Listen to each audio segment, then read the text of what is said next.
Dear students, welcome to online classes of biology. So, we were studying the chapter Why Do We Fall Ill? And in your examination, up to antibiotic it came, isn't it?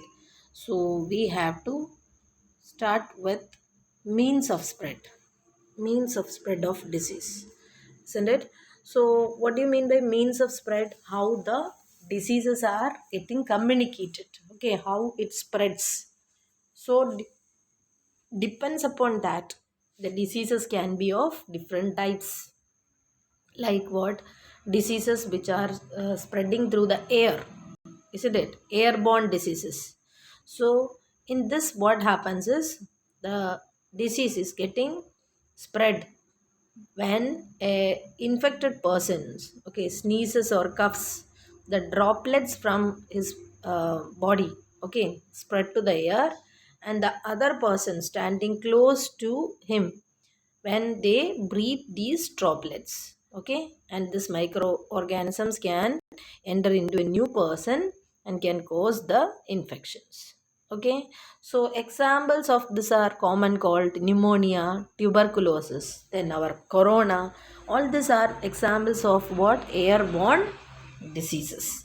Okay, so what will be the what preventive measures? That's what we are supposed to stand what 1 meter distance, isn't it? We are not you would have heard, don't make crowd. Okay, so in crowd and all, what happens?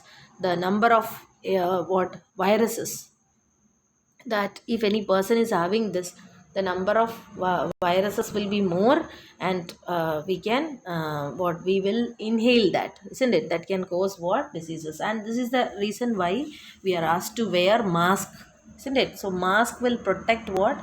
The droplets from entering into the body, isn't it? Into the nose. So mask we have to wear properly also, otherwise no use is there, isn't it? Instead of wearing it properly simply for what showing, if you are wearing, that doesn't do any good to us. Okay, so wear the mask properly. That is one of the major what preventive measures, okay, to prevent the airborne disease. So corona is also a airborne disease, isn't it? By inhalation it can reach to, means the droplets containing viruses, when we inhale, that can cause the disease. So to avoid this, we have to keep distances, okay, we have to wear mask. All this is very very important, understood? Now, diseases can also spread through water, isn't it? Some of the diseases that can spread through water is cholera. Have you heard about cholera? By drinking means contaminated water, okay, the what water which is having cholera bacteria, okay. So likewise, what can happen? The cholera causing organisms can enter into the healthy person, and that can cause the disease. Okay, so this kind of diseases that spread through water, contaminated water, is called what? Waterborne diseases. Okay, so if the safe supplies of water is not there, okay, this kind of diseases can spread very fastly. And also, after a calamities, natural calamities, okay, when the water bodies get contaminated, that time also this kind of diseases can spread very fastly. Then next is what? The sexual act. Okay, so say many diseases are also spreading by the sexual contact, okay, that is through the close physical contact between two people, understood? So example of this is syphilis and AIDS. Have you heard syphilis? Syphilis is actually a bacterial disease, okay, STD, okay, sexually transmitted disease. And AIDS, you might have heard about AIDS, isn't it?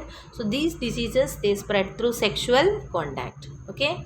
Then this kind of diseases will not spread by normal casual physical contacts, okay, like a handshake or hug, okay, or having sports with them, okay. So through this it will not get spread, understood? Other than sexual contact, AIDS can also spread through blood to blood contact, okay, that is during blood transfusion or from mother to baby, okay, or through breastfeeding. So all this are the other ways by which AIDS can spread from one person to another by sharing the syringes and all. Nowadays we are having what, disposable syringes only, isn't it? Disposable syringes we are having. And the reason is what, without proper sterilization, if the same syringe is used for many people, there can be a risk of what, getting this AIDS. So AIDS is an example for sexually transmitted disease, and at the same time it can also spread by different methods, like what, by blood transfusion or from mother to baby, or what, through the sharing of syringes and all, etc. Understood? So in different other ways also it can get transmitted. And some diseases are transmitted by certain other animals. Okay, so this animals that carry the infecting agents from a sick person to another person is known as vectors. Okay, so intermediate, okay, they can be called also as intermediaries or vectors. Understood? So what are vectors? Vectors are those animals which carry the infecting agents, okay, like bacteria or virus, from a sick person to another potential host, another person. Understood? So that kind of or animals or organisms are called what, vectors. So the common vectors are what, mosquitoes. Okay, you would have heard about different kinds of mosquitoes. Okay, many species of mosquitoes, they are involved in what, they act as the vectors in many cases. Okay, and usually it is might be you might have noticed female mosquitoes, isn't it? Female anopheles mosquitoes, female culex mosquitoes. Okay, so they are really, okay, they are actually forming the vectors. Why? Because in many species of the mosquitoes, the females need highly nutritious food, okay, in the form of blood to lay mature eggs. Understood? So for that purpose they come and parasitize us. Understood? So this is the reason female mosquitoes are involved in the spreading of disease. Okay, and likewise they can what, transfer the disease from a uh, from a diseased person to a healthy person. So these are what depends upon the means of spread, how the diseases are spread. On the basis, the diseases can be of different types: airborne, waterborne, and vector borne. Okay, and the diseases which are spread through the sexual contact, likewise we can divide. Now next topic is organ specific and tissue specific manifestations. Organisms, microorganisms, they enter the body through different means, isn't it? So some of them enter through the nose, some of them through the mouth, isn't it? Through water and contaminated food and water. Understood? So likewise in different, or some of them they enter through the wounds in the body. So like this, through any openings, isn't it? Usually the microbes enters into our body, because our skin is forming a very protective what, well protective barrier, okay, for many other organisms to enter. So through the skin they cannot take an entry. Understood? They can take entry through the openings of the body, or through the wounds, okay, in the skin. So after entering into the body, where they go and infect, okay, the body is very huge when compared to the microorganisms, so they can go to different parts, isn't it? So some of them, okay, they enter through the nose, okay, and then they go to the lungs, isn't it? So usually where they infect is depends on from where they entered. So usually organisms that enters through the nose, they will go and directly go to the lungs, isn't it, to the respiratory system. And what the other organisms like bacteria causing tuberculosis, okay, they enter through the nose and they can directly go and infect the lungs. And some other organisms, okay, which are entering through the mouth, they can stay in the gut, okay, like in the digestive system, and they can cause what, disease. Understood? And or they can also go to the liver, isn't it? So jaundice, in case of jaundice, through contaminated water, this get spread, isn't it? And after entering into the gut, okay, or the intestine, they can go to the liver, and there they cause the disease.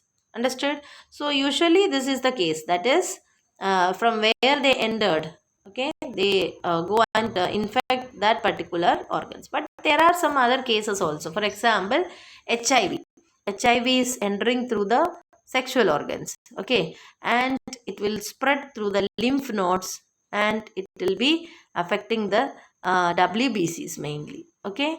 So its entry is different, and it can infect the lymphocytes. Understood? Then malaria causing microbe, I have told you what is that. Plasmodium. Plasmodium can enter through a mosquito bite, and it can go to liver and then to rbcs. Understood? So they enter through the bite, the blood, but they go to liver and rbcs. Understood? So it is always not that from where they enter, there only they will infect. They can in some cases they can infect in the other parts of the body also, okay. Then another example is what, viruses causing japanese encephalitis or brain fever, okay. They enter through the mosquito bite, and it goes to where, brain. Understood? So like this, the entry of the microorganism, how it enters into the body, and then where it will go and what where they will go and infect, that depends on what, from where they entered in some cases. And in some cases, irrespective of from where they entered, they can go and do the what they can go and infect the other parts of the body. Understood? So today what we learned is means of transport, okay, how the organisms, means of spread, okay, how they this disease causing organisms spread, okay, through air, through water, through sexual contact, or through vectors. Understood? And then I have explained you where this organisms will go and make the disease, or where they'll get infect, okay. So in some cases, through which part of the body they entered, there only means the organs associated with that will get infected. Example, I told you, tuberculosis, isn't it? And in other cases, what, the body through into the body they enter through any other part, and they will go and attack some other organs. Understood? So like this it can happen. Understood? So we'll continue in the next class. Thank you.